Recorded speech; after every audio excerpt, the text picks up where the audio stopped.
Taip, sveiki visi.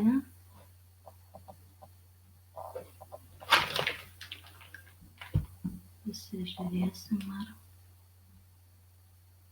eina laivas.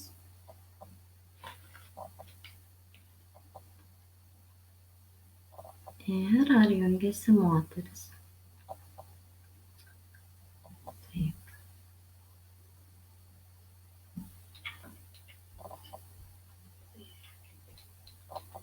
Labas visiems, kas jungiasi.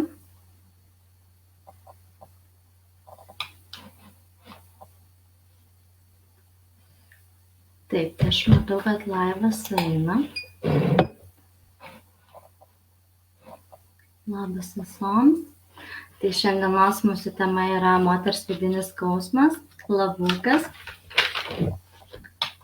Labukas, kas jungiasi. Kelias akimirkas palauksime, kol prisijungs moteris, kurios prisiregistravo. Parašykite, ar mane girdite gerai. Manau, kad girdite. Pas mane čia rodo, kad viskas girdisi, vadinasi, viskas kaip ir gerai. Taip. Taigi. Neužilgo pradėsime. Dar kelios akimirkos. Ir mes pradėsime. Šiandienos mūsų live transliacija. Galite pasiruošti užrašus, pateiksiu jums kelis svarbius aspektus, iš kur iš tikrųjų kyla mūsų skausmas ir kas yra šaknis, kur kyla ir iš kur ateina toji šaknis. Tai galite pasiruošti, kur pasižymėti, nes manau, kad šita informacija tikrai yra svarbi ir kai mes ją suvokiam, tada mums ateina tokie giluminiai suvokimai, kurie išlaisvina mus iš mūsų pasąmonės, nes mūsų valdo didžioji dalis mūsų pasąmonė, mūsų kažkokia praeities istorija, kuri ateina ar tai iš vaikystės, ar tai iš paauglystės, ar tai iš kažkokių santykių. Vat kažkas iš kažkur pas mus ateina. Ir kai mes nežinome, iš kur tai kyla, kur yra šaknis, kur yra gylis mūsų skausmo, mūsų kažkokios kančios, mūsų susierzinimo, to pačio pykčio, tada mes labai pykstame. Pykstame ir ant savęs, tada kenčia ir mūsų aplinka, kenčia mūsų pasaulis. Ir tada vyksta įvairiausi dalykai mūsų gyvenime. Tai mes pradėsime, matau, kad moterų ganėtinai daug jau mūsų prisijungusių, tos, kurios nespėjo prisijungs. Ir kad jums nereiktų laukti, tai pirmiausia, iš kur kyla ir kas slypi už to skausmo. Kas slypi už skausmo? Už skausmo dažniausiai slypi didelis meilės trūkumas ir noras būti priimtai. Aš tiesiog noriu, kad mane pasaulis, mano šeima, mano artimieji, mano vyras, mano vaikai priimtų mane tokią, kokią aš esu iš tikrųjų. Ir kai aš matau, kad manęs nepriima, aš labai pykstu.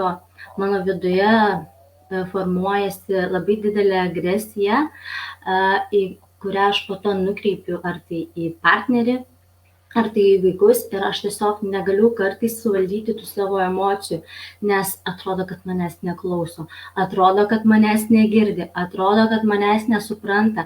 Ir va šiuose jausmuose mums pasidaro taip sunku gyventi, kad kartais mes labai stipriai pametam save, tam, kad įtikti ir tam, kad mus priimtų tokias, kokias norėtų gal, kad būtume. Bet iš tikrųjų gal mes net nenorime būti tokios, kokią save transliuojame.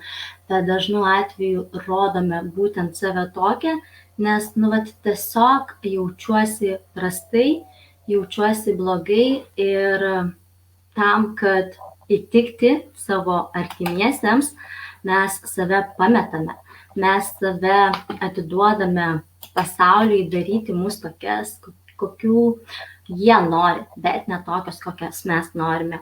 Tai norint suvokti priežastis, kodėl man skauda, kodėl man dabar mano viduje skauda, tu tiesiog privalai suvokti, kas yra iš tavo širdies įstumta, kur yra šaknis ir kur yra tas gylis.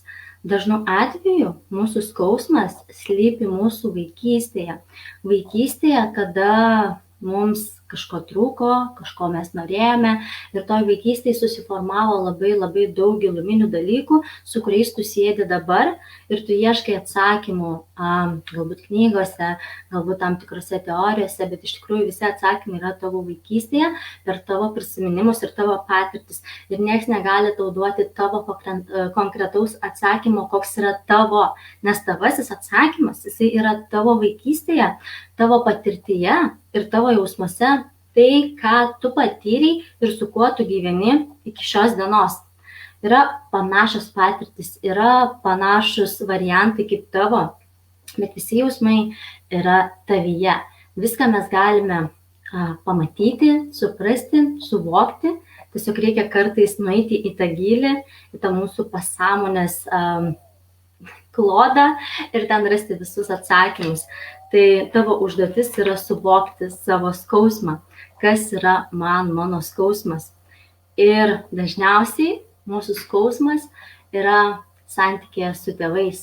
Jeigu mes esame neišsisprendusios arba net nesisprendžiame, arba net neturime santykių su savo vienu iš tėvų, ar tai tėčiu, ar tai mama, tai mums tiesiog labai sunku. Mes negalime sukurti darnios partnerystės, nes nėra santykio su tėčiu, nes galbūt aš iš vis neturėjau, galbūt tėtis man nerodė dėmesio, man neskyrė dėmesio, aš negaliu pasitikėti savimi, turėti aukštą savivertę, būti charizmatiška moteris, nes aš tiesiog neturiu santykio su mama. Ir kai aš to neturiu, man tiesiog yra, man sunku kažką pradėti, man sunku kažką daryti ir aš tiesiog nežinau, ko aš noriu pati iš savęs. Ir tada, ką aš pradedu daryti, aš pradedu reikalauti iš pasaulio, reikalauti iš partnerio, kad tu privalai kažką daryti, nes tu esi vyras, nes tavo pareiga yra ta. Mes reikalaujam tada iš vaikų, kad tu privalai mokytis taip ir ne kitaip, ar tu turi daryti tą ir ne kitą, ir ne kažką kito. Mes neleidžiame savo vaikams būti tokiais, kokie nori jie patys, nes mes norime, kad jie darytų va taip ir ne kitaip. Ir tada mes atemam iš vaiko unikalumą, jo identitetą, jo tą tokį charizmatiškumą. Tas, kas yra, tas mano vaikas, nes galbūt jeigu aš jam nesakyčiau, tu daryk taip ir ne kitaip, gal jisai užaugtų, įsivystytų, išsiugdytų visiškai kitą asmenybę.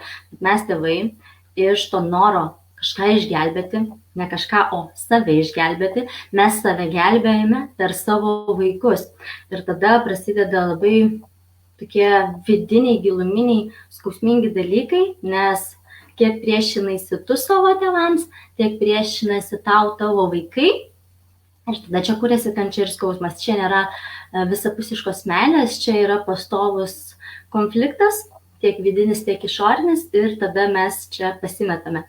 Tai dabar aš su jumis pasidalinsiu pagrindiniais dalykais, kuriuos jūs turite suvokti ir žinoti, kas yra svarbu santykėje su tėčiu ir su mama. Ir šioje vietoje aš su jumis pasidalinsiu skaidrėmis. Kuriuose viskas surašyta, dėl to, kad yra žmonių, kurie nori matyti tą vizualiai, kurie nori ir ant ekraną tai matyti, tai aš tiesiog pagrindinius dalykus, kad ne tik mane žodžiais girdėtumėt, bet ir vaizdžiai matytumėt, aš juos užrašiau. Dabar aš pasidalinsiu savo ekranu ir aš jums šiek tiek papasakosiu. Čia bus tik tai kelios skaidrės.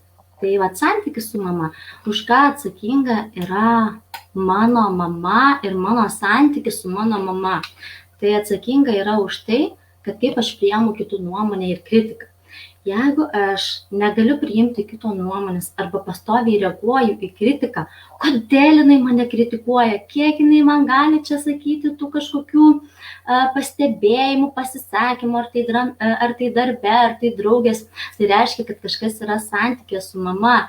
Ir jeigu aš grįžtu pas mamą, į savo vaikystę, į savo pasąmonę ir ten susitvarkau šitus dalykus, tiesiog ta kritika, kuri ateina į mano gyvenimą, aš visai kitaip į ją reaguoju, aš visai kitaip ją priimu, nes kritikos nėra. Mane kritika gali auginti, nes man galbūt pasakys pastabą, kur aš galiu paaugti. Ir jeigu man pasako, kad tavo balsas yra per daug grubus, pradėk kalbėti švelniau, aš priimu, kad tai yra kritika, nuomonė, kuri mane augina. Ir aš galbūt galiu nueiti į kažkokius mokymus viešojo kalbėjimo, galbūt aš galiu padirbti su savo balso tembru, emocijomis ir tada aš augu. Todėl šita kritika, jinai mane augina. Bet jeigu man žmogus ateina ir jisai man pasako, kad tavo nosis yra kreiva ir tavo figūra yra negraži, tai klausimas, ar tas žmogus šneka man apie mane, jeigu aš save priimu ir taip net nesijaučiu, ar jisai tiesiog manyje mato galbūt save gal kritikuoja savo kūną ir tą man sako, nes tai mato manyje. Bet jeigu ir aš savo viduje kritikuoju savo kūną, automatiškai aš tiesiog tą prisitraukiu į savo gyvenimą. Tai tiesiog reikia suvokti, kuri kritika augina, o kuri kritika yra destruktyvi. Ir jeigu aš matau, kad žmogus ištisai mane kritikuoja, aš galiu tiesiog nuo to atsitraukti. Tai yra tiesiog mūsų pasirinkimas. Suteikia mums charizmatiškumo, magnetiškumo. Žmonės tiesiog nori būti šalia tokios, kokia aš esu. Ir kai tu esi moteris, kuri esi savyje, savo esetyje, savo buvime, žmonėms gera būti prie tokios moters, nes jinai spinduliuoja švelnumo, magnetiškumo energiją, kuri tiesiog traukia kaip magnetas į savo aplinką žmonės, nes geras šalia jos būti, šalia jos smagu, šalia jos malonu, šalia jos žmonės jaučiasi saugiai, nes tu jos priemi, nes tu jų nekritikuoji ir tiesiog šalia jų labai gera būti. Tai jeigu tu esi šioj vietoj visiškai netokia, tau trūksta to magnetiškumo, žmonės tavęs vengia, niekas su tavim nenori bendrauti, arba tu net neturi draugių ir neturi net kam išsisakyti, kam pasisakyti, tai dažnu atveju yra santykis su mama neišspręstas arba kažkur yra pamestas ryšys ir tau tiesiog reikia grąžinti ryšį pas save, į savo širdį, grąžinti mamą. Gebėjimas matyti grožį išorėje ir savo viduje.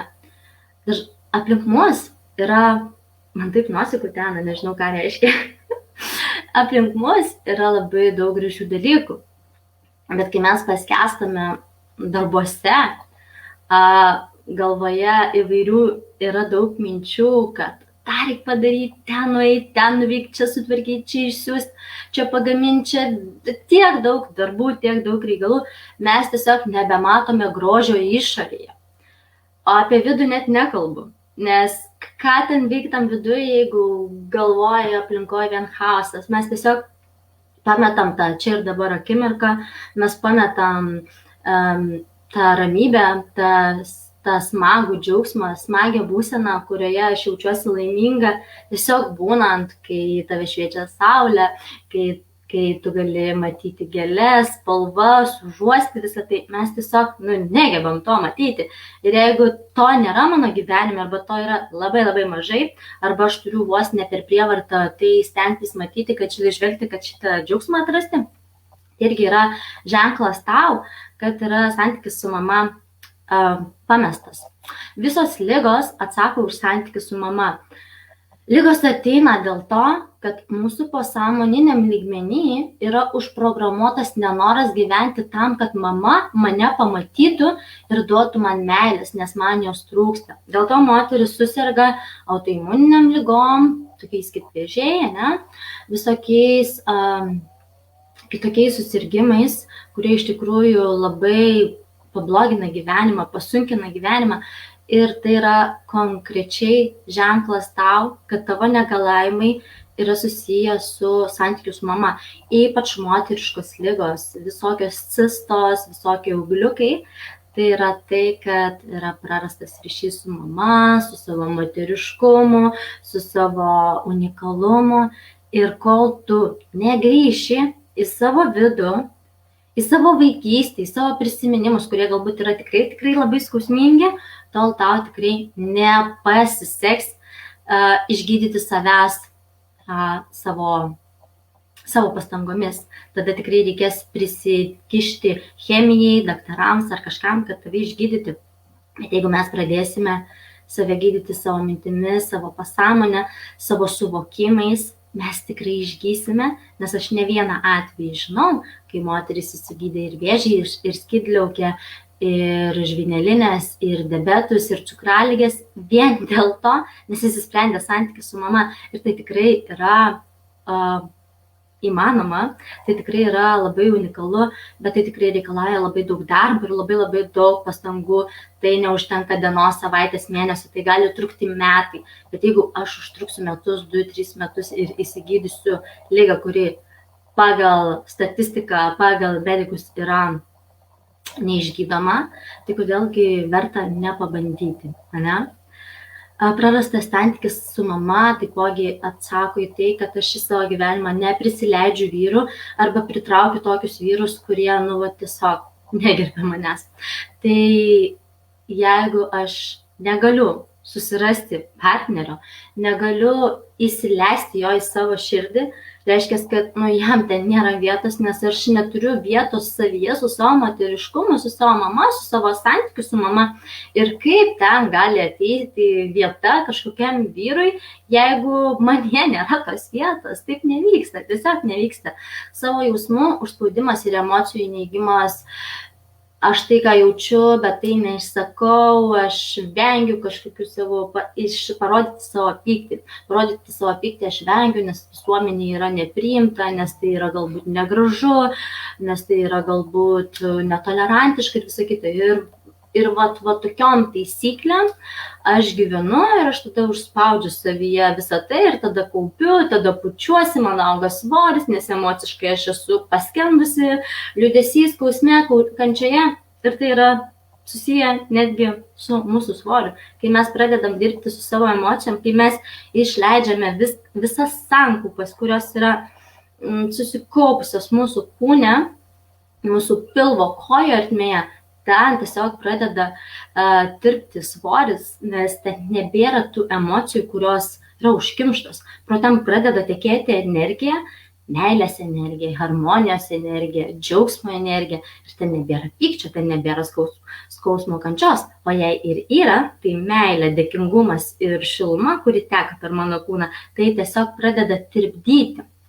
Ir jeigu aš prisitraukiu tokius vyrus, kurie negerbia manęs, iškelia mano kažkokius neigiamus jausmus, menkina mano savivertę, tai yra taipogi ženklas, kad aš esu praradusi santykį su savo moteriškumu, aš neturiu pagarbos savo kūnui, nes neturiu pagarbos savo mamai, neturiu pagarbos savo egzistencijai, savo pirmajai partnerystei su mama, nes mūsų pirmoji partnerystė yra su mama. Ir jeigu toj partnerystėje aš turiu daug neigiamų patirčių, skausmo, nusivylimų, aš niekada nesukursiu tinkamos partnerystės. Jeigu tu nori turėti tinkamą partnerystę, tai tu grįžk ir įsispręsk santykius su savo tėvais ir tu pamatysi, kaip tavo santykiai, jie tiesiog pradės keistis, jie pradės gerėti ir viskas yra tik tavo galiui. Ne vyrų. Gali ateiti pats tobuliausias vyras, pats unikaliausias, charizmatiškiausias, daug pasiekęs, bet net ir prie jo tu jausiesi menka, net ir prie jo tu nejausi savo vertės, nes tu būsi taip žemiau plintuso jam ir galų galiai jis vis tiek pradės tave žeminti dėl to, kad tu nejauti vertės savo linijai, tu nejauti vertės savo moteriškumui. Ir energetiniam lygmenį vyrai tai jaučia. Ir kai jie pajaučia, jie pradeda moteris smaugti emociškai, dvasiškai, kartais net ir fiziškai, nes jisai jaučia, kad prieš tave aš galiu kažkaip pasielgti. Bet jeigu tavo viduje to nėra, tu neprisitrauksi tokio vyro, kuris tave menkins ir žemins. Ir šitą aš jau praėjau per savo patirtį, aš praėjau per tai, kaip vyras ir žemindavo, ir smurtaudavo, ir negerbdavo, ir gerbdavo. ir išeidavo ir ateidavo, žodžiu, per viską taip praėjau, ne per santykių prizmę, nes mano didysis augimas įvyko per santykius ir tas, sakykime, moters nušvitimas, kažkoks unikalumo atsiskleidimas atėjo būtent per santykius ir per skyrybas. Tai šita vieta, bent jau mano istorijoje, mano patyrimuose, jinai mane užaugino labiausiai. Tai aš žinau, kad spręsti santykius su mama ir su tėčiu yra labai svarbu. Einam toliau prie tėčio. Atsakomybės neprisiėmimas už savo veiksmus.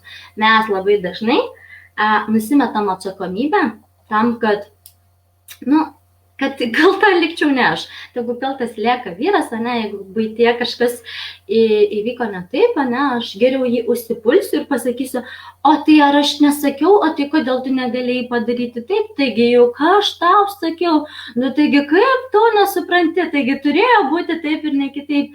Ir labai lengva yra nusimti atsakomybę nuo savęs ir numesti šaibas ant kito, nes o kam? Kam prisimti atsakomybę ir dabar pradėti ten kažkokius rebus savo galvoje spręsti, jeigu aš galiu tiesiog mesti tai kitam. Tai jeigu aš turiu tokį elgesio manieros būdo bruožą savybės savyje, tai yra man signalas, kad aš turiu spręsti savo santykius su savo tėčiu. Ir tai nėra nei kažkoks chamiškumas, nei kažkoks grubumas, nei ten kažkas kažkur.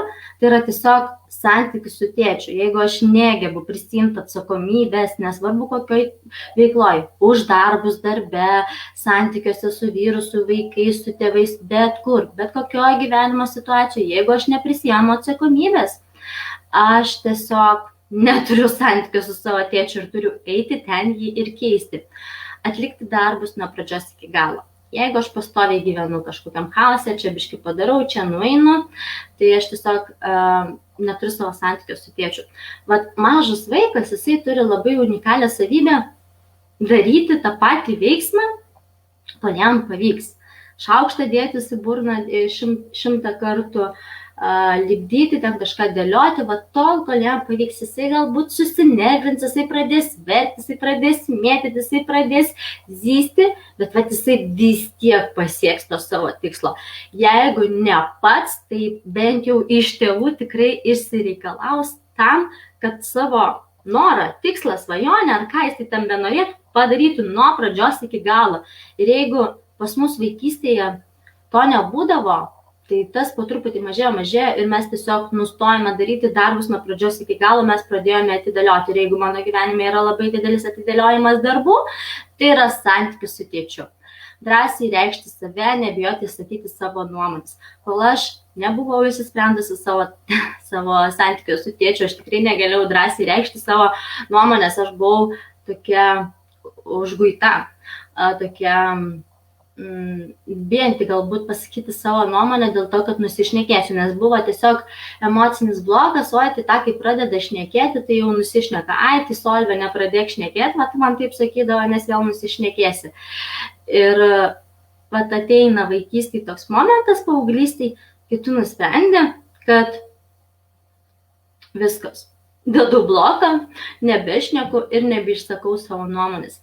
Tai vienareikšmiškai tai yra santykis su tėčiu, bent jau mano istorijai tai tikrai taip. Ir kitų moterų istorijai mes pastebėjome, kad tai yra tikrai tas. Komunikacija su viešuoju pasauliu, su tokiu drąsumu, eiti į viešumą, drąsiai šnekėti, drąsiai komunikuoti tai, kas aš esu, tai, ko aš noriu pasakyti. Ir jeigu aš to savyje neturiu, tai man tai yra ženklas, kad santykis su tėčiu pas mane yra prarastas. Taip, aš gal nueinu pasižiūriu, ar čia viskas vyksta, nes aš tai nieko nematau. Dabar, kadangi pas mane skaidrės įjungtos, tai aš nematau, ar čia eina kažkas ar neina, bet liktis matau, kad kamera eina. Gerai, pastrigo, vadinasi, nereikia įžiūrėti. Santykis su partneriu atsako į tai, koks yra mano požiūris į tėtį vaikystėje. Jeigu savo vaikystėje aš labai turėjau daug pykčio į tėtį, automatiškai dabar gyvenime aš ant to vyro pykstu kiekvienam žingsnį. Ne ten padėjo puodelį, ne ten padėjo drabužius, ne ten padėjo kažkokį daiktą. Aš tokia kaip harpija, visada prisikabinėsiu prie jo, nes vat jis mane erzina, kad kažką daro ne taip ir ne kitaip. Tai man vėlgi yra ženklas, kad aš esu net kūrusi santykius su savo tėčiu.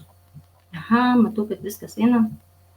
Gerai, matau, kad mūsų žiūri, vadinasi, einam toliau. Taip, tai toliau. Gausa mano gyvenime, visose gyvenimo srityse. Finansinis nestabilumas, tai jeigu man gyvenime kažko vis trūksta, jeigu aš vis kažko ieškau, jeigu vis man kažko reikia ir aš to negaunu, tai yra santykis su tėčiu. Mano santykiai su pinigais kartais dar būna atsakingi ir su mama, jeigu mama buvo finansinis autoritetas. Ką tai reiškia? Jeigu vaikystėje buvo mama atsakinga už finansus, jinai juos dėliojo, jinai juos taupė, jinai juos skirstė, o tėtis tik tai uždirbdavo ir atneždavo, bet numesdavo viską mamai ir už viską būdavo atsakinga mama. Tai tokiu atveju dažnai dar reikia spręsti finansinius klausimus ne tik su tėčiu, nes tėtis šiaip yra atsakingas už tą tokią materijos ir finansinės gausos energiją. Tai čia reikėtų spręsti santykių su tėčiu. Bet savo praktikoje aš labai pastebėjau, kad yra mama finansinis autoritetas. Tai tokiu atveju dar reikia grįžti ir pas mamą ir ten spręsti santykius su finansais dėl to, kad jinai už tai buvo vaikystėje atsakinga. Ir man susiformavo, kad pinigus valdo ne tėtis, o mama. Tėtis gal jos ir uždirba, jisai atneša, bet viską valdo tai mama.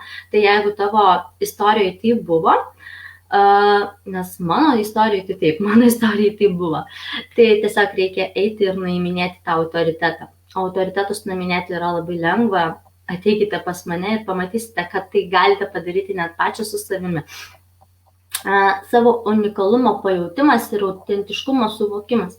Jeigu aš nejaučiu, kad aš turiu vertę, jeigu aš nejaučiu, kad aš turiu tą tokį unikalumą, ir tą tokį, kad aš galiu, kaip aš galiu nesugebėti, tai yra aiškus signalas, kad jeigu aš to neturiu, kad tai yra santykis su tėčiu, pasitikėjimas savimi ir žinojimas, kad aš viską galiu.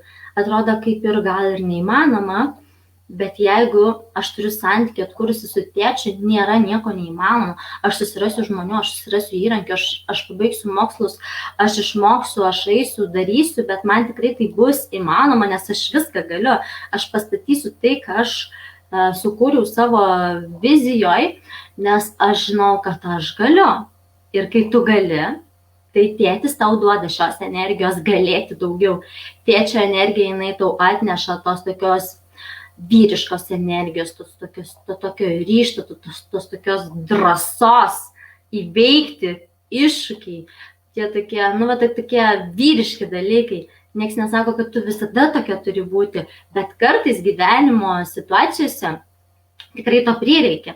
Ir jeigu aš tokia, ne, tai aš negaliu, aš per silpna, čia be vyro nesugebėsiu, kaip aš tau pastatysiu verslą, man baisu statyti verslą, man baisu rodyti pasauliui savo talentus, aš neturiu talentų, aš nieko nemoku.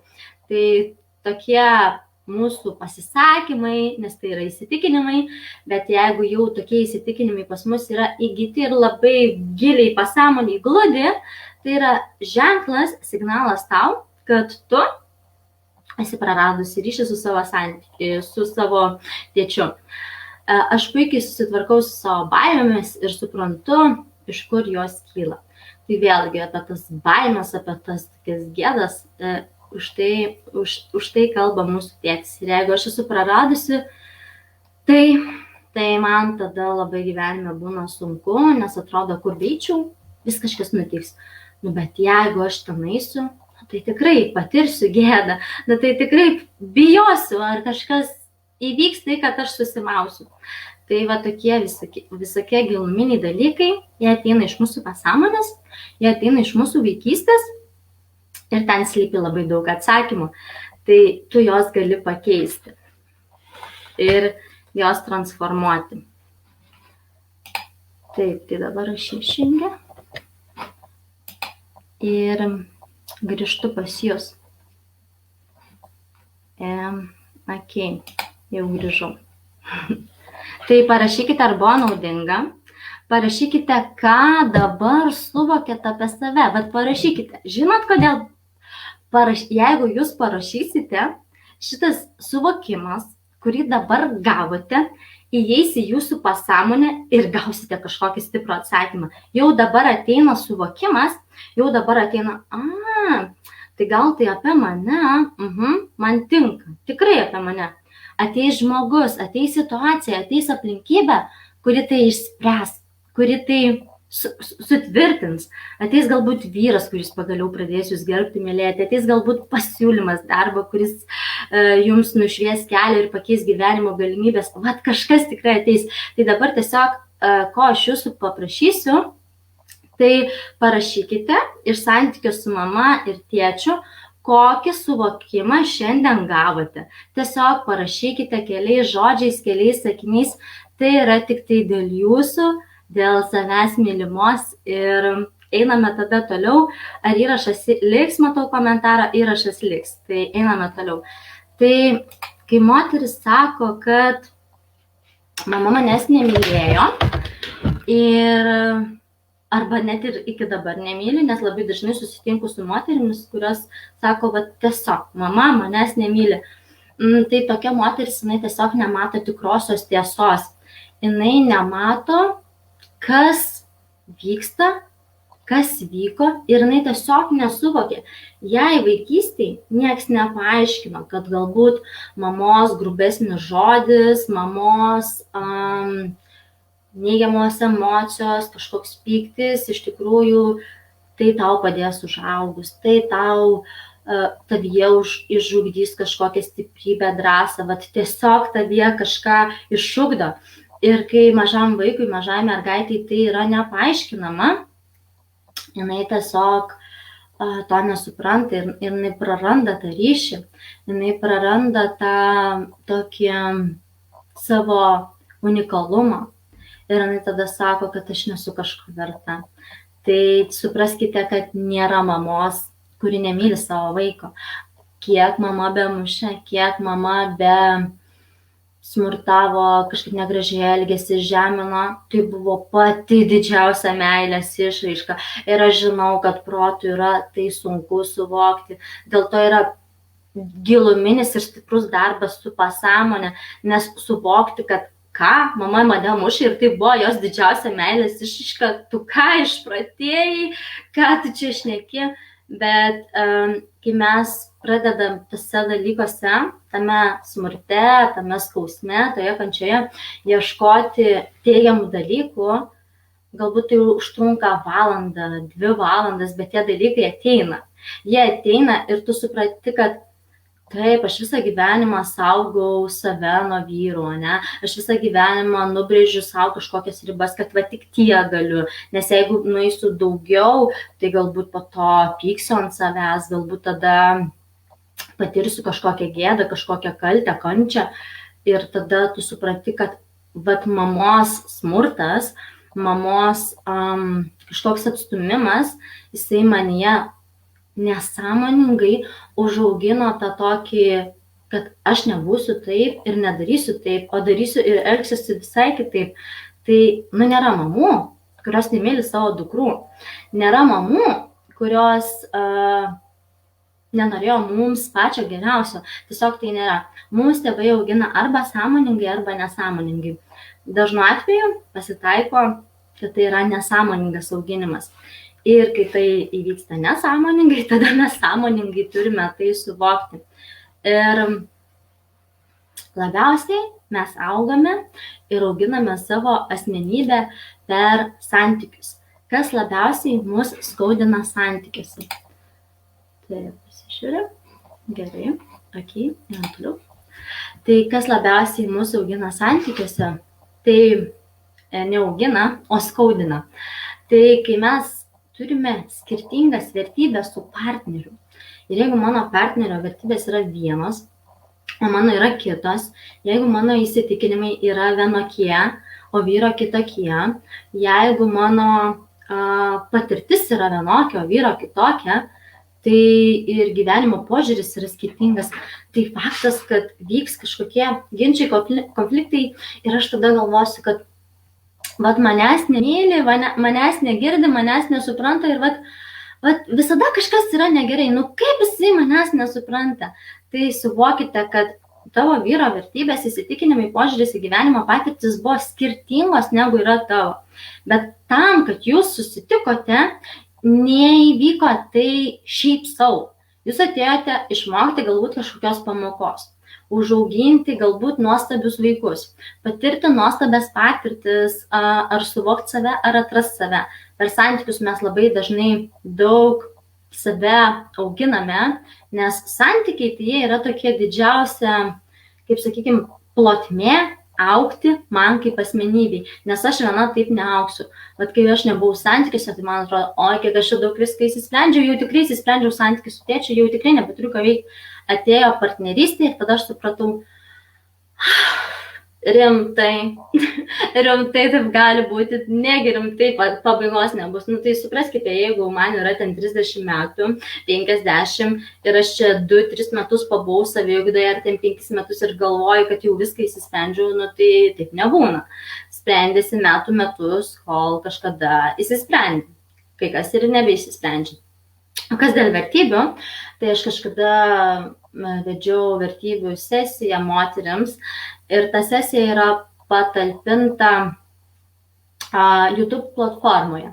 Jis yra, aišku, privati, tai tos, kurios pasidalins šito video ir parašys savo paštus arba komentaruose arba man privačiai, aš jūsų paštu prisegsiu prie tos paskaitos ir ten yra 2 valandų paskaita apie mano aukščiausias nekintančias vertybės ir jūs galėsite nusistatyti savo vertybės pačios su savimi, jeigu jums to reikia. Aišku, kai jūs veda kitas žmogus, coacheris, mentorius, lektorius, tai yra dar lengviau tai pamatyti, bet jeigu norite, galite tai padaryti ir pačios vienas, skirti savo 2 valandas, aišku, tada užtruksite galbūt ilgiau, nes jeigu 2 valandų įrašas, jeigu aš dar rašau, stabdau, mąstau, analizuoju, tai galbūt užtruksiu apie 3-4 valandas, bet geriau tai padaryti ir žinoti savo vertybės, nes per vertybės, jeigu aš kalbėsiu su vyru, kalbėsiu iš jo vertybių prizmės, tai man bus labai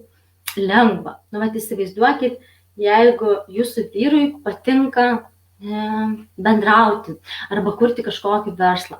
Ir jūs dabar sugalvojate, kad aš noriu važiuoti į spa, restoraną kažkokį eiti, o jūsų vyras to nemėgsta ir jisai sako, ką, man to nereikia, nebesvaik, niekur aš nevarysiu ir panašiai. Tai aš galiu ateiti jam ir pasakyti, žinai, brangusis, aš norėčiau vykti spa ir žinok, tenai yra tokie, nežinau, bendravimo kažkokie vakarai, arba mes vyksime su draugais ir mano draugė pasiema vyrą, kuris ištisai ten apie verslą domisi, pasakoja ir gal tau patiks su juo bendrauti ir galbūt jūs atrasite bendrų temų ir gal net verslą kartu kokį įkursite, tai gal norėtum tu kartu varyti, vykti su mumis ir jūs galvojate, jisai pasakys ne. Tai jeigu jo vertybės yra bendravimas, jo vertybės yra verslas, faktas, kad jisai varys. Bet jeigu aš ateisiu ir sakysiu, žinai, senai tu mane kažkur vežeisi, tai gal važiuojam į spa, nes, šiaip aš jau noriu ir jau bilietus nupirkau. Ką tu čia vėl sugalvoji? Ir jis tada sakys, tu mane iki gyvo kaklo užknisai ir ar tu gali duoti man ramybę, aš ten statau verslus, aš ten bendrauju, visą kitą. Tiesiog prie žmogaus mes turime mokėti, prieiti per jo vertybių skalę. Ir jeigu mes su juo pradedam bendrauti pagal jo vertybės, jis niekada tau nepasakys ne. Jis visada su tavim sutiks. Tai reikia suvokti žmogaus vidų. Tai kaip jis mąsto. Bet aišku, jeigu aš nesuvokiu pati savęs, tai suvokti kitą ganėtinai sunku. Tai pirmiausiai mes koncentruokime tada į save, jeigu nesuprantame savęs, bet jeigu jau kažkiek daugiau mažiau suprantame save, tai labai yra paranku suprasti ir savo artimą, nes per artimą mes gauname tiesiog labai daug atsakymų. Jau čia pasižiūrim. Gerai, viskas einam toliau. Tada dar norėjau jums paminėti, kas mus labiausiai santykiuose augina ir ką mes turėtume išmokti būtent santykiuose ir būtent partnerystėje. Tai priimti tiesiog kito žmogaus tiesą ir suvokti jį patį, nekontroliuoti. Supraskite, jeigu mes kontroliuosime, tai mes tiesiog vesime save į ginčą ir į skausmą. Bet jeigu man tam skausme labai patinka būti, sėdėti, nes aš visą gyvenimą buvau skausme, tai aš visada save ten ir tempsiu. Bet jeigu tu nori ištemti save iš to skausmo, tai tu turi ir kito skausmo suprasti. Ir tada tu supranti, kad ir aš turiu skausmo, ir kitas turi skausmo, ir partneris turi skausmo. Tai kam dar labiau ant skausmo pilti tos druskos, kam toliau ginčytis, kam toliau kontroliuoti, jeigu aš galiu tiesiog nustoti. Labai yra sunku moterims nustoti kontroliuoti, bet tai yra įmanoma. Bet jeigu aš kontroliuoju, tai vėlgi yra vienas iš signalų, kad yra neatkurtas santykis su mama arba su tėčiu. Čia jau reikia gilios pasąmoninės transformacijos, kad pamatyti, su kuriuo iš tėvų tai yra. Bet dažnu atveju ir su tėčiu, bet ir su mama yra, taip kad nežinau, kuris, nes pagal kiekvieną patirtį ir pagal kiekvienos istoriją galima tai atskleisti, atsekti ir pamatyti. Leisti žmogui, kitas dalykas, augti pagal jo ritmą, pagal jo tėkmę. Mes moteris, kai mes pradedam augti, tobulėti, domėtis kažkokiais dalykais, norime nukirsti vyrui jo kančios kelią ir pradedame jam kišti tai, ko jis neprašo. Tu paklausyk šito mokytojo seminaro lektoriaus, tu paskaityk šitą knygą, tau tikrai jos reikia. Ir tas vyras užsidėjęs rankas ant galvos sako, ar tu atsikabinsi nuo manęs, man nieko nereikia. Ir kai mes kišame jam taip, jisai tolsta. Ir mes taip stipriai nutolinam tą ryšį, kad po to sakom, mano vyras manęs nemyli, jisai manęs negerbė, einu skirtis, nes su šitu vyru niekur nenueisiu. Tai niekur nenueisiu, nes pirmiausiai aš nepriimu jo augimo. Tai yra dėl to, kad aš pati neturiu ką veikti. Jeigu aš koncentruojuosi į save, į savo vidų, į savo patyrimus, į savo pasąmonės programas, į savo patirtis, į tai, ką aš noriu patirti, aš atsikabinu nuo to vyro. Bet jeigu aš neturiu ką veikti, prisikuriu, kad dabar reikia padėti vyrui. Aš privalau išgelbėti savo partnerį, nes jam taip skauda, paskaičiau knygą, supratau, kad jame yra tas. Tai supraskite, kad iš tikrųjų tai yra manyje. Ir labai sunku yra krapštyti tai pas save, nes tai reikalauja daug laiko, energijos, pastangų.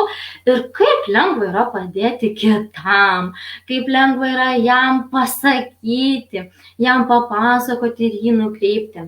O gal geriau tą norą ir fokusą pradėkime kreipti į save. Ir tada pamatysite, kokie dalykai pradės vykti mano gyvenime, mano transformacijoje ir mano viduje. Taigi, tavo užduotis šiandien yra pasirašyti 5 inkarus, kurie gyvenime tave stabdo ir tolina tave nuo tai, ko tu nori. Ką reiškia inkaras? Inkaras, kad aš savo užsidedu ant kupros plytų, maišų ir sakau, kažko negaliu, nes santykiai stabdo, ne? Tai 5 pagrindinius dalykus pasižymėkite ir tada jiems reikės atrasti alternatyvių būdų. Tai pirmiausiai duosiu pavyzdį, kad suvoktumėte, kas yra tie inkarai. Tai mano 5 inkarai, kurie stabdo mane mano gyvenime. Tai yra namų buitis ir vaikai. Moteris visada sako, tai aš negaliu dabar čia pradėti kažko daryti, nes mano vaikai dar yra per maži, aš čia turiu buitį ir aš nieko nespėju, aš čia dar dirbu ir aš tikrai negaliu. Tikrai negaliu, aš išsižadėsiu savo talentų, aš išsižadėsiu savo gyvenimo, savo unikalumą, nes aš negaliu, nes vaikai yra per maži. Kai vaikai užaugs, tada aš jau pradėsiu. Ir vaikai užauga, tada nebėra tiek noro, tiek energijos, tiek potencialo ir tada tu supranti, tai man jau nebe laikas, jau ne tie metai. Tada ateina kiti įsitikinimai, tada ateina kiti dalykai ir taip tu nepadarai to, ką norėjai padaryti ankstyvoje, vidurinėje ar kokioje jaunystėje, paauglystėje. Tai suvokit, buitis, nebaitis, mano vaikas dabar miega. Jisai užmygo 5 minutės iki transliacijos. Kas man trukdo atskleidinėti mano talentus? Niekas. Jeigu aš įdėsiu į save įsitikinimų, kad aš kažko negaliu, tai patikėkit manim, aš tikrai negalėsiu. Ir jeigu aš sakysiu, kad mano mažas vaikas man trukdys, čia kažkur kažkas ateis ir man pradės šeriekauti, zysti ar kažką, tai aš tikrai nepradėsiu. Ir kiek moterų taip galvoja? 95%. Vyras alkoholikas. Tai moteris. Čia yra inkaras. Jeigu mano vyras yra alkoholikas, tai aš vėlgi negaliu kažko daryti, nes jeigu aš kažką pradėsiu daryti, mano vyras man padarys gėdą. Ateis, prisigers, padarys gėdą, aš mirsiu, aš paskęsiu, mane apkalbės ir, žodžiu, aš to nepradėsiu daryti. Arba jis man trukdys, arba nerasiu atsakymų. Tai čia yra darbas su savim. Dažnu atveju tėčiai vartodavo, ar mamos, nesvarbu. Jeigu jau vyras alkoholikas, tai kažkas tavo viduje susiję yra su alkoholizmu. Nes jeigu tu neturėtum to savyje kažkokio pykčio ar kažko, nepritrauktum tokio vyro. Jeigu nėra santykio su tėvais, to alkoholizmo gyvenime nebuvo. Tai gal kažkada tu ten gyvenime prisigėrėjai kaip šliurė, grįžai girta, vos paėjai, draugai tempia, patyrei gėdą ir dabar prisitrauki vyrą, kuris tau sako, atbusk, įsispręsk, tai ta problema jau praėjo, ko tu ten dar sėdi toj savo praeitį. Grįžk dabar, jau nebesi ta šliurė prisigėrusi, grįžk, tai vyrai. Mums tą labai gražiai sako, bet mes nenorime to išgirsti. Tai čia yra antras inkaras. Trečias inkaras yra, čia pavyzdžiai. Galbūt jūsų inkarai yra kitokie, bet aš sakau pavyzdžius, kurie yra dažniausiai atsikartojantis, kas trečia moteris jos man sako. Tai laiko trūkumas. Aš neturiu laiko. Nieko nespėju, tai čia vaikai, darbas, namai ir aš niekada nepradėsiu daryti tai, ko noriu, nes neturiu laiko tam. Tai suvokti, kad tai yra laiko planavimo stygius, trūkumas, aš tiesiog nemoku planuoti savo laiko. Tu tiesiog nemoki planuoti laiko, jeigu tu nesusirašai valandom, minutėm, mėnesiais, metais, jeigu tu neplanuoji, neturi kalendoriaus, nesižymi, tai kur tu ten kažką nori spėti. Įsigyk planavimo kursus. Įsigyk darbo knygą, pradėk rašytis, pradėk stebėti savo laiką, pradėk stebėti laiko vagis, kas vagia tavo laiką, paskambina kaimynė draugė, ateina kavutės, ar ten pažiūriu kažką, kas man yra net nereikalinga dabar, kažkur, save kažkur nukreipiu, tam, kad po to graužti save, kaltinti save, pykti ant savęs, kad aš kažko nespėju. Suvokite, kad tai yra tiesiog laiko vagis ir jeigu aš sąmoningai nepaimsiu savęs, kad užmadžiu, nepradėsiu sakyti, baigsi to ar nebaigsi su savo tais nukrypimais. Tu turi tikslą, tu turi viziją, tu žinai, kur tu eini, tai tu pradedi planuoti, nes tu žinai, kam tau dabar kažką kaltinti, ieškoti kaltų, kad tu kažko nespėjai. Kas čia per nesąmonė? Tu viską spėjai, kai tu pradedi planuoti. Ir Neuros platforma yra labai geras kursas apie planavimą, apie šimtmečio planavimą, ten jūs susiplanuosite šimtmetį, dešimtmečius, metus, mėnesius, savaitės ir visą kitą. Tai jeigu norite planuoti pagaliau savo laiką, parašykite man, aš su jumis pasidalinsiu šio planavimo kursu, jūs galėsite įeiti, mokytis ir tobulėti ir augti kartu su mumis, nes tai yra tikrai labai nuostabi bendruomenė, kurioje žmonės auga. Tai dėl planavimo man galite parašyti. Toliau, nemylimas darbas. Moteris dažnai dirba darbą, kurio galimai net nemėgsta, bet ten atlyginimas geras arba pareigos geros. Kaip aš dabar mesiu direktorės pareigas, kai dirbu, tokį gerą darbą, nejaugi aš būsiu tokia kvaila ir aš mesiu. Ir aš taip džiaugiuosi savo drauge, kuri metė direktorės pareigas po 5 metų ir pradėjo daryti tiesiog lankelius. Ir labai gražius lankelius. Ir aš taip didžiuojasi ją, kad jinai pasiryžo tam ir išdrįso leisti savo pradėti tai daryti, nes dabar jinai yra laiminga. Jinai dabar džiaugiasi ir jinai dabar yra patenkinta nes jinai daro tai, ką jinai nori. Jinai leido savo tai daryti su meile ir su drąsa. Aišku, yra nežinomybė, aišku, yra baimė, bet supraskit, kad pradėjus kažką daryti, aš visada patirsiu tam tikrus jausmus. Klausimas, kokiuose jausmuose aš pastriksiu. Jeigu užsiniuniuosiu ten toj baimėje ir ten nerime pavyks, nepavyks, tai ten ir niuniuosiasi. Bet jeigu tu žinosi, kad man pavyks, aš galiu, aš sugebėsiu, tai nėra dalyko, veiksmo, kažko, kas yra neįmanoma. Viskas yra įmanoma, nes tu žinai. Ir kitas inkaras, tai čia bus 5 inkaras, kūno kritikavimas ir nemeilė savo. Vat moteris sako, aš negaliu kažko pradėti, nes netokia mano bruožai. Vat aš turiu būti va tokia. Ir jinai sako, aš negaliu pradėti, nes ne man tai. Bet kai moteris pradeda spręsti reikalus su savo kūnu, su savo išvaizda, tvarkytis mitybą, sportuot pradeda, keisti kažką savo gyvenime, jinai tada sako, bet žinok, visgi aš galiu, nes jinai pradėjo džiaugtis savimi, jinai pradėjo jausti malonumą už tai, kad anksčiau ten gal keliasi, pakeitė mitybą, pradėjo sportuoti ir visa kita. Ir tada tu pradedi džiaugtis už tai, kas aš esu. Ir kai tu suvoki savo inkarus, kurie stabdo tave, kurie kelia tau skausmą ir veda tave į tą dugną, tada tu gali rasti būdų, kaip juos pakeisti. Tai kelis būdus, aš pasakiau apie planavimą, kad galima kursai, galima pradėti planuoti savo laiką, reikia dirbti su savimi, reikia tiesiog pradėti sportuoti, keisti mitybą, viskas. Čia nėra kosminio atsakymo, čia nėra filosofijos ir čia nėra kažko, kas yra neįmanoma. Tiesiog pradėti daryti ir dar kartą daryti. Aš darau ir tada aš turiu. Jeigu aš tingiu ir galvoju, kad kažkas padarys tai už mane, tai padarys.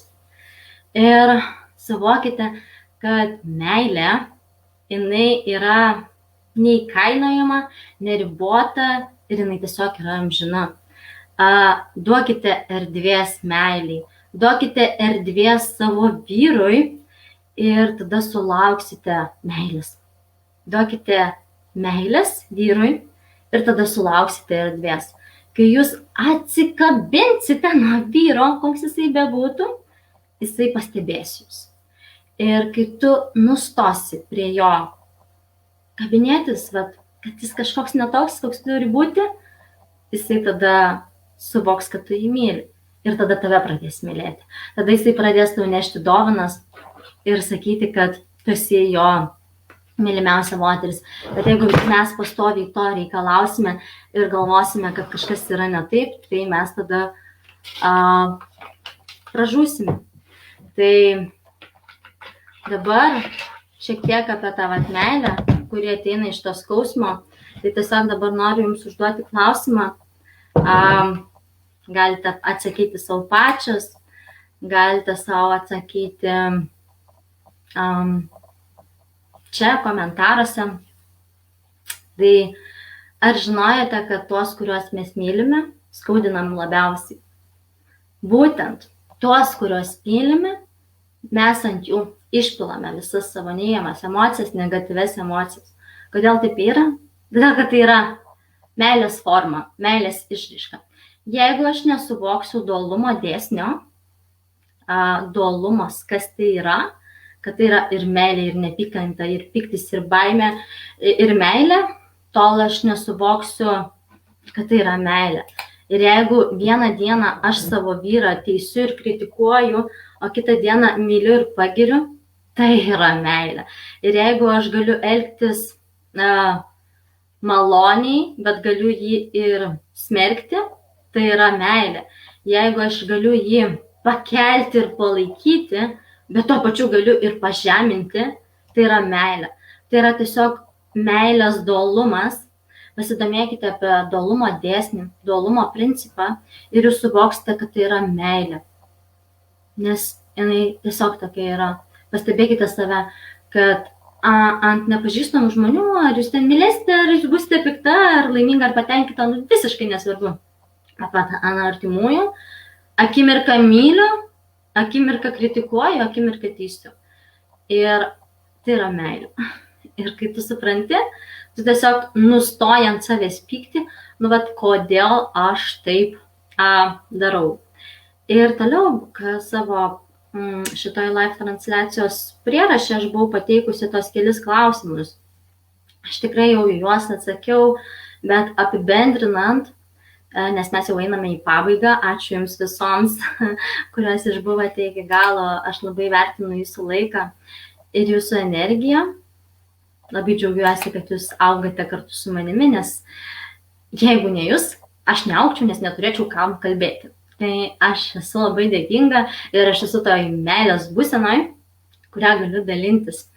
Tai, kodėl mes būname su vyrais, kurie mūsų negerbia, ne? Nes kažkas yra mūsų viduje. Tai dažniausiai yra atėję iš vaikystės. Tai jeigu aš esu išstumusi iš savo širdies savo tėtį, tai žinokite, nepriimsite to vyro. Aš turiu įstatyti į širdį savo tėtį ir tada mano vyrai atsiras ten vietos. Nes jeigu jis yra tėtis išstumtas, nėra tam vyrui ten vietos. Ten viena koja yra, kita koja išėjusi, vieną koją myliu, kitą koją pykstu. Tai suvokit. Širdyje mes esam 50% tėtis, 50% mama, dešinioji mūsų pusė atsakinga už tėtį, kairioji už mamą.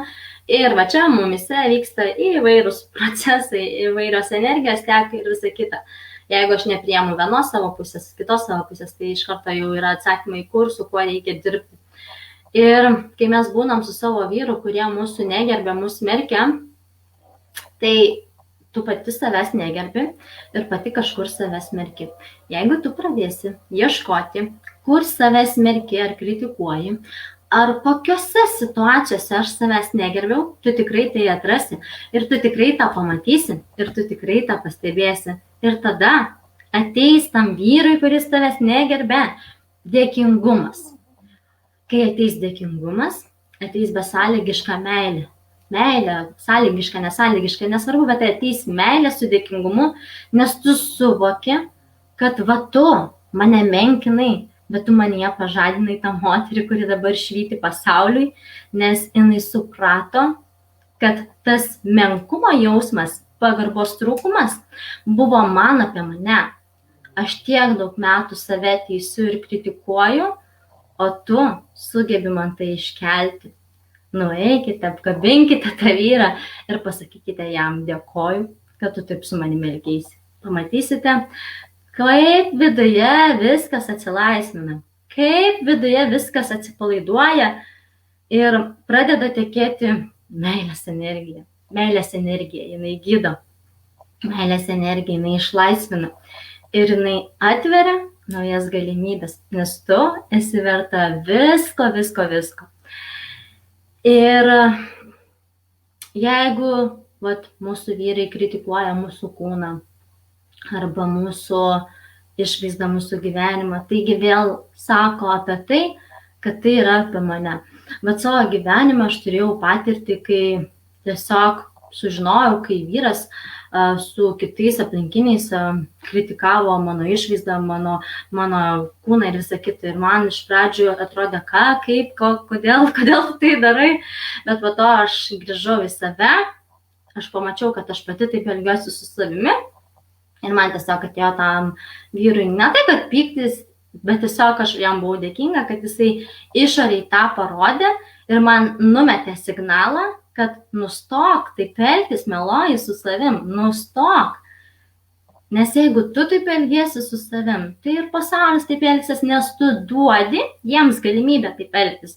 Jeigu tu elgiesi, o kodėl kitas negali? Gali visi. Nes supraskite vieną, kad kitas elgsis su manim tik tada taip, kaip aš nenoriu. Tik tada, kai aš taip elgiuosi. Bet jeigu aš save gerbiu, nekritikuoju, o myliu, kitas negali taip elgtis. Ten nėra erdvės ir vietos tiem veiksmams. Tiesiog nėra. ten teka švari, gyvybinga meilės energija, džiaugsmas, kažkoks dėkingumas ir, nėra tam vietos. Tai suvokite tai. Ir gėda dažniausiai pas mus kyla iš vaikystės, iš mūsų giminės sistemos atėjusios. Mes tą gėdą galbūt mokyklai patyrėm savo paauglystėje, bet kažkur mes jos gavome. Ir dažnai ateis į mūsų gyvenimą, jeigu mes nesame prasisprendusios savo giminės kažkokių dalykų. Pavyzdžiui, aš prisiemu gėdą už savo tėvų elgesį, nes tėtis ten kažkoks gal girtas ten pakampiai gulėjo, ar ten mama išdavė tėtį, dabar aš jaučiu gėdą, nes taip pasielgia. Arba aš prisiemu gėdos jausmą už savo giminės žmonės. Tai supraskite, kad ateis vyras, ateis situacijos, ateis kažkokios aplinkybės, kurioje tu vėl patirsi ir dar kartą patirsi tą gėdą. Kodėl? Todėl, kad tavo viduje yra ta gėda ir jinai nėra išimta. Ją reikia ištirpdyti, išimti su meilės energija, su to tokiu tikėjimu, su taika. Ir kai tu pradedi su tuo dirbti, tiesiog tų situacijų, kad patirti gėdą, jų nebėra, jos dingsta. Kodėl dingsta? Nes aš tai įsisprendžiu. Bet jeigu aš tai nesisprendžiu ir galvoju, kad įsispręs ir taip, tai supraskite, kad neįsispręs. Ir paslaptis ta, kad be gėdos neegzistuoja pasididžiavimas. Kaip ir be pasididžiavimo neegzistuoja gėda.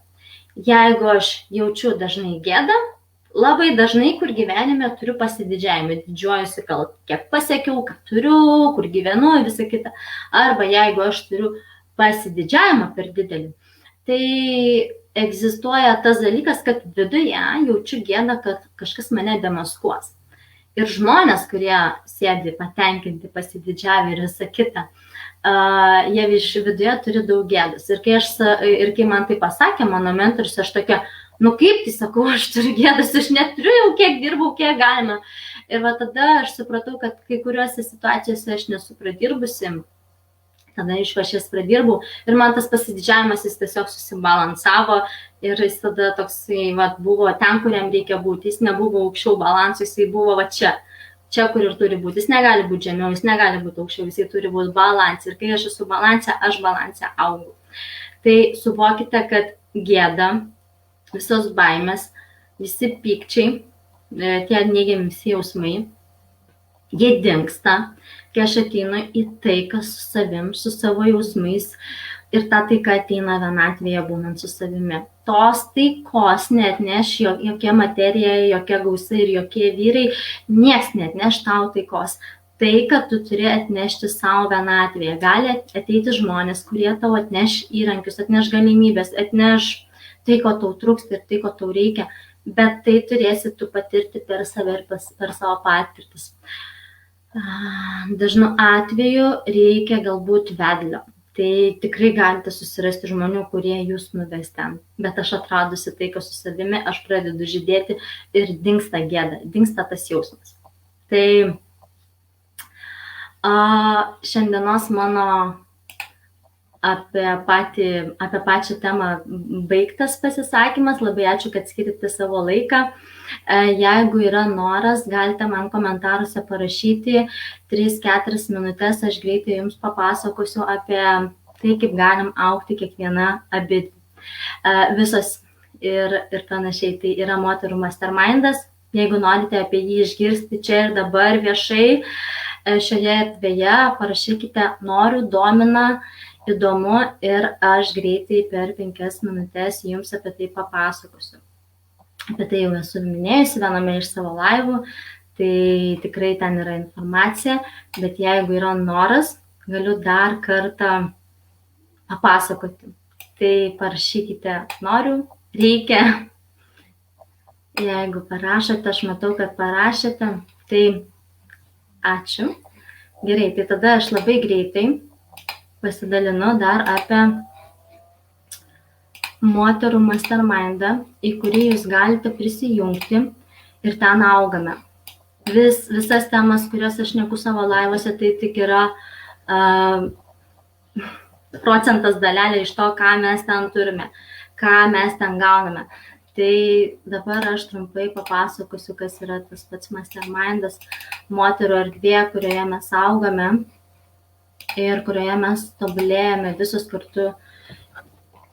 Ir kas yra iš vis tas mastermindas? Tai yra tiesiog grupiniai moterų susitikimai, kurie padeda man išlaisvinti ir atverti moters galimybės, vidaus platybės. Viską, ką dabar aš šneku, viską mes šnekame, šnekėsime, tobulėsime mūsų moterų gyvame masterminde, kuriame mes susitinkame kiekvieną antradienį 19 val. Šią savaitę susitikimas mūsų vyksta ketvirtadienį 19 val. Tai čia tik tai šią savaitę, o šiaip kiekvieną antradienį. Tai čia tu atrasi save, suprasi tai, ko tu ieškai ir tai, ko tau vis dar trūksta. Kas yra tas mastermindas? Tai yra bendraminčių bendruomenė, moteris, kurios turi panašias patirtis, panašias istorijas, nes supras kiekvieną, kad mes nesusitinkame, jeigu mūsų nieks nesieja. Jeigu tu jau ateini pas mane, pas mus, kažkas mus sieja. Kitu atveju mes net nesusikirstų, mūsų keliai nebūtų tam įmanoma. Augimas, asmeninis tobulėjimas, greitesni tikslo pasiekimai, naujos idėjos suvokimai, įkvėpimas ir įsipareigojimai įveikti, nes mes turime savo palaikymo messengerio grupę, kurioje mes turime tikslus, kurioje mes turime prisidavimą, ką padariau, ko nepadariau, kurioje mes turime palaikymą ir priėmimą, tai kas aš esu, kokia aš esu, mylima, nemylima, kokia bebūčiau savo šeimoje, čia tu esi priimta. Dalinimasis moterų patirtimis, suvokite, kad per kito žmogaus moters patirtį aš galiu suvokti ir patirti save. Palaikymas, pagalba, sprendžiat bet kokius klausimus, kokių tau reikia. Kam yra skirtas mastermindo sesijos? Visoms ieškančiams savęs ir norinčiams skaičiau atrasti atsakymus į savo rūpimus klausimus. Augimas ir tobulėjimas pasirinktoje srityje, santykiuose, darbė, savirealizacijai, gyvenime visiškai nesvarbu. Santykių, savirealizacijos plėtimuisi ir atradimui, finansiniam proveržiui, gyvenimo įpročių keitimui, savęs pažinimui, lyderystėje tiek šeimoje, tiek karjeroje. Jei nori kitokio gyvenimo, metas pradėti daryti kažką kitaip negu įprastai. Tai aš kviečiu tave prisijungti į mūsų moterų mastermindą. Jisai vyksta kiekvieną savaitę, kiekvieną mėnesį, tai nėra kursas, tai yra mastermindas, moterų bendruomenė, kuri laukia ir tavęs. Šioje bendruomeniai moteris auga, moteris tobulėja, kiekvieną savaitę sulaukiu padėkos laiškų, žinučių ir aš džiaugiuosi už jūsų augimą. Aš džiaugiuosi, kad leidau savo tai padaryti ir leidau savo realizuoti save, nes aš leidau savo įsispręsti savo santykius su tėvais, su gėda, su kalte, su baimėm, su įsitikinimais, aš leidau savo tai pradirbti, aš skiriau tam daug laiko, daug energijos ir dabar aš galiu padėti tau tai padaryti kartu su mano vedimu. Tai mėnesio narystė, jos kaina tu matai ekrane. Jeigu tave tai domina, komentaruose yra komentaruose pasidalinta nuoroda.